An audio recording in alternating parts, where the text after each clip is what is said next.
யாரும் யாருக்கும் ஆறுதல் சொல்ல முடியாத ஒரு சோகம் நிகழ்ந்திருக்கிறது. மனோஜ் என்ற இளைஞன் மறைந்திருக்கிறார். பாரதி ராஜா என்ற முதியவர் தேற்ற முடியாமல் தவிக்கிறார். ஓர் இளைஞன் மறைந்த சோகமும் ஒரு முதியவர் தேற்ற முடியாத சோகமும் இன்று நிகழ்ந்திருக்கின்றன. மனோஜ் ஒரு நல்ல கலைஞன். தன் வாழ்க்கை முழுவதும் கலை கனவுகள் கண்டு கொண்டிருந்த இளைஞன். அவரது மரணம் சற்றும் எதிர்பாராதது. பாரதி ராஜாவின் பாதி உயிராக திகழ்ந்த மனோஜ் பாதி வயதிலேயே காலமாகிவிட்டது எங்களுக்கு கண்ணீரை தருகிறது. பாரதி ராஜாவின் சோகம் மிகப்பெரியது. மகனே, எனக்கு நீ கடமை செய்ய வேண்டிய கடன் இருக்க உனக்கு நான் கடமை செய்வதாக காலம் தண்டித்து விட்டதே என்ற சோகத்தில் அவர் துடிப்பதை என்னால் உணர முடிகிறது. இந்த சோகத்திலிருந்து நாம் சில பாடங்களை கற்றுக்கொள்ள வேண்டியிருக்கிறது. ஒவ்வொரு பிறப்பும் ஏதோ ஒன்றை கற்றுக்கொள்ள வருகிறது. ஒவ்வொரு இறப்பும் ஏதோ ஒன்றை கற்றுக் கொடுத்து விட்டு போகிறது. மனோஜின் மரணம் கற்றுக் கொடுக்கிற செய்தி ஒன்று உண்டு என்றால் இதைத்தான் நான் கருதுகிறேன். கலைஞர்கள் தங்கள் உடலை கவனித்து கொள்ள வேண்டும். கலை வாழ்விலேயே தங்களை கரைத்து கொண்டவர்கள் உடல் குறித்த உணர்வையோ விழிப்புணர்வையோ பெறாதவர்களாக இருக்கிறார்கள். கலைஞர்கள் தங்கள் உடலை கட்டமைத்து கொள்ள வேண்டும், வாழ்க்கை முறைகளை வகுத்து கொள்ள வேண்டும் என்று மனோஜின் மரணம் நமக்கெல்லாம் கற்பித்துவிட்டு சென்றதாகவே நாம் கருத வேண்டியிருக்கிறது. இந்த மரணம் இருக்கிறதே, அதற்கு கண் தெரியாது. காதலுக்குத்தான் கண் தெரியாது என்பார்கள். அதற்கு கூட கண் தெரிந்தாலும் தெரியும், இந்த மரணத்திற்கு கண் தெரியாது. முதுமை, மரணம், இந்த இரண்டுமே காலத்தின் கட்டளைகள். எந்த மனிதனும் தவிர்க்க முடியாத ரெண்டு கூறுகள் மரணமும் முதுமையும். மரணம் என்பது கண் தெரியாமல் வருகிறது. முதுமை என்பதாவது வயது பார்த்து வருகிறது. ஆனால் மரணம் என்பது வயது பாராமல் வருகிறது. எங்களையெல்லாம் உறக்கத்தை கெடுத்துவிட்டு போன மனோஜ், நீயாவது அமைதியில் உறங்கு. உனக்கு, உன் குடும்பத்திற்கு என் ஆழ்ந்த இரங்கல். 1970களின் மத்தியில் சினிமா அப்படின்னா கிராமத்தில் கற்பனை வளத்தோடு இருந்த இளைஞர்களுக்கு அது ஒரு கனவு தான். உங்களுடைய கனவெல்லாம் நனவாக்க முடியும்பா அப்படின்னு ஒரு மனிதன் தான் பார்த்த வேலையை விட்டுவிட்டு ரிஸ்க் எடுத்து ஒரு மனிதன் இங்கே வந்து கால் ஊன்றி ஒரு ஆலமரமாக இருந்து அடுத்த தலைமுறைகளுக்கு பதட்டம் இல்லாமல் கிராமத்திலிருந்து பயணப்படுத்தி இங்கே கொண்டு வந்து நிறைய இளைஞர்களுடைய கனவை நனவாக்கி நிறைய குடும்பங்களுக்கு நிம்மதி கொடுத்த ஒரு மனிதர் பிதாமகர் பாரதி ராஜா சார். இன்றைய தினம் 80 வயதை தாண்டிய நிலையில் நிம்மதி இழந்து இருப்பது என்பது மிகப்பெரிய கொடுஞ்செயல். எப்படி இறைவனுக்கு இப்படியெல்லாம் ஒரு மனசு வருது அப்படின்றது ஆன்மீகத்தில் இருப்பவர்கள் கூட ஆண்டவன் மீது கோபம் வருது. அவரை பார்க்கவே முடியல. எவ்வளோ பெரிய ஒரு கலை வித்தகர். அவர் பேசவே வேண்டாம். அவரை பற்றி பல நூறு வருடங்கள் பாரதி ராஜான்னு பேசிகிட்டே இருக்கலாம். ஒரு மாபெரும் மனிதனுக்கு பிள்ளையாக பிறந்தது மட்டும்தான் அவனுக்கு அந்த ஸ்ட்ரெஸ்ஸுக்கான காரணம் நான் நினைக்கிறேன். தம்பி மனோஜ் 48 வயது. முரளி சாரும் ஒரு கடல் பூக்கள் படத்தில் நடித்த பொழுது மாதிரி முரளி சார் வந்து இந்த தம்பியை பற்றி சொல்வார். அவருக்குள்ள அவ்வளவு கனவுகள் இருக்குது, அவ்வளவு திறமைகள் இருக்குது, அதை எப்படி வெளியில் கொண்டு வருவதுன்னு தெரியலை அப்படின்னு மனுநீதி படத்தில் முரளி சார் சொல்லுவாங்க. முரளி சார் 45-46 வயசில், இந்த தம்பி 48 வயசில் கடல் பூக்கள் ரெண்டும் இப்போ உதிர்ந்து போனது மாதிரி இன்னும் எவ்வளவு கனவுகள் இருந்திருக்கும். இந்த 48 வயசில் இந்த 2 பெண் பிள்ளைகளும் தன் தந்தையை எப்படி வச்சு பார்க்கணுன்னு ஆசைப்பட்டிருப்பாங்க. இதெல்லாம் எப்படி இந்த நாளை ஒவ்வொரு நாளும் எப்படி விடியுதுன்னு யாருக்குமே தெரியல. ஒரு விஷயத்தை தான் நம்ம அடுத்த தலைமுறை பிள்ளைகள் புரிஞ்சுக்க வேண்டிய விஷயம். ஒரு விஷயம் நம்மளுக்கு ஒத்து வரல அப்படின்னா அதை தள்ளி வச்சு விட்டு அடுத்த நகர்வுக்கு போகணும்ன்றது தான். ஒரு பெரிய மனுஷனுக்கு பிள்ளையா பிறந்துட்டாவே இப்போ என்னப்பா பண்ணுற அடுத்து எதுவும் வேலை செய்யலையா, அப்பா பேரை நீ காப்பாற்றலையா, அந்த ஒரு பதட்டத்துக்கு இந்த சமுதாயம் அவர்கள் ஆளாக்கி விடுது. அவர்கள் வெளியில் சராசரி மனிதனாகவும் ரூம்குள்ளே போய் யார்ட்டையும் பேச முடியலை, வீட்டுக்குள்ளே கதவை சாத்திக்கிட்டு அந்த இருப்பதனுடைய இந்த ஸ்ட்ரெஸ்ஸினுடைய விளைவு தான் அந்த 48 வயதில் இவ்வளோ பெரிய மரணத்திற்கான காரணம்னு ஒரு தனிப்பட்ட ஒரு மனிதனாக நானும் ஒரு கிராமத்தில் வந்தவனாக உணர்கிறேன். தனது யாரோ ஒருத்தரும் சரி, அந்த ஸ்ட்ரெஸ்ஸுன்றது இந்த சமுதாயத்தில் பார்ப்பவர்கள் பெரிய மனிதனுக்கு பிள்ளை அப்படின்றதே ஒரு பெரிய அது கொடுமை, அது ஒரு பனிஷ்மெண்ட். அப்பாவோட இடத்த நம்ம பிடிக்கணுமே அல்லது அப்பாவோட மனசை நம்ம காப்பாற்றணுமே அல்லது அப்பாவோட பிள்ளையாக நான் ஏதாவது வெற்றி பெறணுமே அந்த வெறியும் அந்த சூழலும் தான் அந்த தம்பியோட அந்த ஸ்ட்ரெஸ்ஸுக்கு காரணம் நினைக்கிறேன். எப்படியோ 48 வயதில் இறைவனடி சேர்ந்து விட்டார். தம்பியினுடைய ஆத்மா சாந்தி அடையவும், கிராமத்திலிருந்து படையெடுத்து வந்த இந்த ஒட்டுமொத்த இளைஞர்கள் குடும்பம், ஒட்டுமொத்த மனிதர்களுடைய குடும்பமாக நிச்சயமாக எல்லாரும் பாரதி ராஜா சாருடைய அந்த துயரத்தில் பங்கெடுத்துப்பாங்க. அந்த பிதாமகர் இந்த துயரத்தை தாங்கக்கூடிய சக்தியை கடவுள் கொடுக்குறோம். சமுத்திரம் படத்தில் அப்படி இவர்கிட்ட மட்டும் நான் டேட்டே கேட்க மாட்டேன், மனோஜ்கிட்ட மட்டும். இப்போ எல்லா நாளும் ஃப்ரீயாக வச்சுக்க, நான் ஒரே ஷெட்யூலில் தான் முடிச்சிடுவேன்.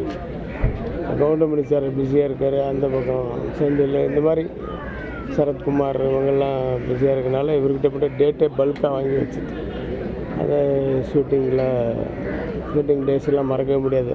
ஸோ அந்த இன்சிடென்ட்ஸ் எல்லாம் நைட்டு பூரா எனக்கு அந்த தாட்ஸ் தான். அவர் நடித்தது, இது பண்ணது, ஃபைட் பண்ணது, அந்த எண்டு சீனில் தங்கச்சிக்கிட்ட பேசுகிறது, இதே தாட்ஸ் தான் எனக்கு.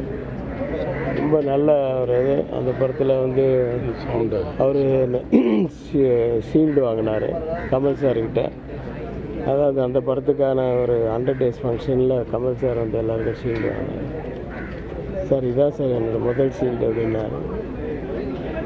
ரொம்ப அடிக்கடி எங்கே பார்த்தாலும் பேசிகிட்டு இருக்கோம். ரொம்ப நெருக்கமான ஒரு தோழர். ஆனால் இது வந்து 48 வயசில் அப்படிங்கிறது வந்து மறக்க முடியாது. அவங்க அப்பா பார்க்குறதுக்கு தான் முடியல. பாரதிராஜா சார் அப்போ ஏற்கனவே அவர் வந்து ஏஜ் ஃபேக்டர்னால கொஞ்சம் தள்ளாடி தான் இருக்கார். இதில் வந்து ரொம்ப உடஞ்சி போயிருக்காரு. என்னுடைய நண்பன் பாரதியின் மகனான மனோஜ்குமார் அவர் மறைந்த செய்தியை கேட்டு மிகவும் அதிர்ந்து போனேன். என்ன சொல்வதென்றே எனக்கு வார்த்தை வரவில்லை. இப்படி ஒரு சோகம் பாரதிக்கு நிகழ்ந்திருக்க வேண்டாம் என்று தோன்றினாலும் நிகழ்வதை நம்மால் தடுக்க முடியாது, ஏற்றுக்கொண்டு தான் ஆக வேண்டும் என்று காலம் விதித்திருக்கின்ற காரணத்தால் மனோஜின் ஆத்மா சாந்தி அடைய இறைவனை வேண்டுகிறேன். நான் அவரை சந்திச்சிருக்கேன், பேசியிருக்கேன். ரொம்ப நல்ல மனுஷன். இந்த செய்தி நான் நேற்று நைட்டு கேட்கும்போது எனக்கு ரொம்ப ரொம்ப கஷ்டமாக இருந்தது. பாரதிராஜா சார் எப்படி பார்க்க போகிறேன்னு ரொம்ப கவலையாக இருந்தது. ரொம்ப கஷ்டமாகுது அவரை. நன்றி. இயக்குனர் இமயம் பாரதிராஜா அவர்கள் முதல்வன் மனோஜ் என்று நம்ம எல்லாம் விட்டு பிரிந்து சந்தித்தார். பாரதிராஜா அவர்களை கிட்டத்தட்ட 60 ஆண்டுகளாக நாங்கள்லாம் சினிமாவுக்கு முயற்சி பண்ணிட்டு இருந்த காலத்திலேருந்து அவருக்கும் கல்யாணம் ஆகலை, எனக்கு கல்யாணம் ஆகலை. நான், இளையராஜா பிரதர் பாஸ்கர், பாரதிராஜா அவங்கெல்லாம் சென்னை மாம்பலத்தில் சந்தித்து அந்த காலத்திலிருந்து இன்று வரை நல்ல முறையில் பழகி கொண்டு பாரதிராஜா அவர்களுக்கு மனோஜ் ஒரே பையன், ஒரு பொண்ணு. போன வருஷம்தான் மனோஜோடு நான் ஒரு படம் ஆக்ட் பண்ணேன், வேலூரில் ஷூட்டிங். ரொம்ப நாளைக்கு அப்புறம் அவரை சந்தித்து அந்த படப்பிடிப்பில் 2 பேரும் ஆக்ட் பண்ணோம். அப்போ என்னை அங்கிள் தான் கூடுவார். இப்போ சொன்னார், அங்கிள் எனக்கு அப்பா எல்லாமே சம்பாதிச்சு வச்சுருக்காரு, வசதிகள் இருக்குது, வருமானம் இருக்குது, ஆனால் மனோஜா நான் என்ன சாதிக்கணும் அப்படிங்கிறத தான் யோசிச்சுட்ருக்கேன், நிச்சயமாக நான் சாதிப்பேன்னு சொன்னார். சாதனை சொல்லுன்ட்டு எல்லாரையும் வேதனையில் இன்னைக்கு நிலைமை ஏற்படுத்திட்டு போயிட்டார். பாரதி ராஜா அவர்களை எப்போ பார்க்கும்போது ரொம்ப சங்கடமாக இருக்குது. அவருடைய பிள்ளையை பறி கொடுத்து அவர் எப்படியெல்லாம் வர வேண்டும் வாழ வேண்டும் என்று நினைத்தார்களோ அதற்கெல்லாம் இறைவன் வாய்ப்பு கொடுக்காமல் சிறிய வயதிலேயே 48 வயசு, இது ஒரு சாகர வயசே இல்லை, எவ்வளவோ சாதிக்க நினைத்தவர் இன்னைக்கு நம்ம எல்லாம் விட்டு பிரிஞ்சு விட்டார். பாரதி ராஜா அவர்களுக்கும் பாரதி ராஜா அதாவது மனோஜனுடைய துணைவியார் 2 குழந்தைங்க ஷூட்டிங்கில் இருக்கும்போது சொன்னார், அங்கிள் நான் என்னுடைய ஒய்ஃபு என்ன சொல்கிறாங்கன்னு என்னை கவனிச்சுட்டே இருப்பாங்க, நான் என்ன பண்ணுறேன் அப்படின்னு. அவங்க தான் எனக்கு தாய்க்கு பின் தாரன்றது மாதிரி எங்கள் அம்மாவுக்கு அப்புறம் என்னை ஒரு குழந்தை மாதிரி பார்த்துக்கிறாங்கன்னு சொன்னார். அப்படியெல்லாம் பல கனவுகளை கண்டு அவரால் முடிந்த சாதனை செஞ்சாலே தவிர அவர் நினைச்ச சாதனையை நிறைவேற்ற முடியவில்லை. இறைவன் நம்மிடத்தில் பிரித்து விட்டார். அவரை இழந்து வாடுகின்ற தந்தையார் பாரதி ராஜா அவர்களுக்கும் அவங்க தாயாருக்கும் துணைவியாருக்கும் குழந்தைகளுக்கும் என்னுடைய ஆழ்ந்த அனுதாபத்தை தெரிவித்துக் கொண்டு மிக வருத்தத்துடன் விடைபெறுகிறேன். பெருமதிப்பிற்குரிய இயக்குனர் இமயம் அண்ணன் பாரதி ராஜா அவர்களுடைய மகன் மனோஜ் அவர்கள் மறைவு நேற்று இரவு தான் நான் நல்ல தூக்கத்தில் இருக்கும்போது கேள்விப்பட்டேன். எனக்கு புரியல சட்டுன்னு என்னன்னு. இது என்ன சொல்லுது, ஒரு 48 வயது ஒரு திடீர்னு இந்த மாதிரி ஒரு மரணங்கள் ஏற்படுது அப்படிங்கும் பொழுது ரொம்ப வேதனையாக இருக்குது. ரொம்ப நல்ல தம்பி, சிறு வயதிலிருந்து எனக்கு தெரியும்.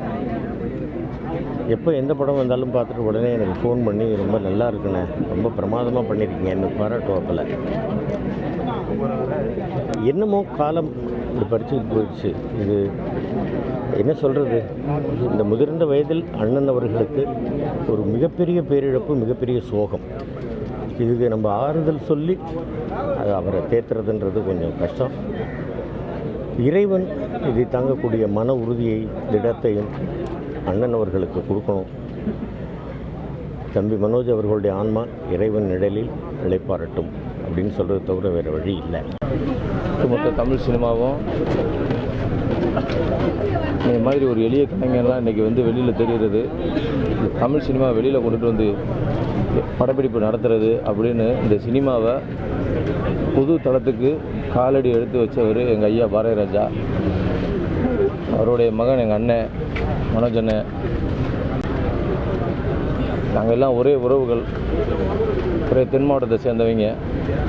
இந்த இழப்பு எங்களுக்கு ஈடு செய்ய முடியாத இழப்பு. இதிலிருந்து மீண்டு வர்றது எப்படின்னு எங்களுக்கு தெரியல. அண்ணன் ஆத்மா சாந்தியுடைய இறைவனை பிரார்த்திச்சுக்கிறேன். மனோஜ் அண்ணன் ரொம்ப எளிமையான மனிதர். நான் பழைய வண்ணாரப்பேட்டை பண்ணப்பவே கூப்பிட்டு நேரில் பாராட்டின மனுஷன். அவங்க இருந்த உயரம் அப்போ எங்கேயோ, நம்ம ஒரு படம் நல்லா பண்ணியிருக்கோன்றப்ப அப்போயே கூப்பிட்டு நேரில் பாராட்டினார். நிறைய பேசியிருக்கேன் அவர் கூட. இவ்வளோ சீக்கிரம் இப்படி விட்டுட்டு போவார்னு நினைக்கல. அவர் இயக்குனராக பெருசாக சாதிக்கணும், அவர் நிறைய கனவு. திரைப்பட வரலாற்றில் தமிழகத்தில் ஒரு மிகப்பெரிய மறுமலர்ச்சியை உருவாக்கிய அருமை அண்ணன் மரியாதைக்குரிய பாரதி ராஜா அவருடைய புதல்வர் மறைவு திரைப்படத்துறைக்கு மட்டுமல்ல, தேனி மாவட்டத்தை சார்ந்தவென்ற முறையில் எங்களுக்கு மிகப்பெரிய இழப்பாக இருக்கிறது. அருமை சகோதரருடைய மறைவு அண்ணன் பாரதிராஜா அவருடைய குடும்பத்திற்கு எங்களுடைய ஆழ்ந்த இரங்கலை தெரிவித்துக் கொள்கிறேன்.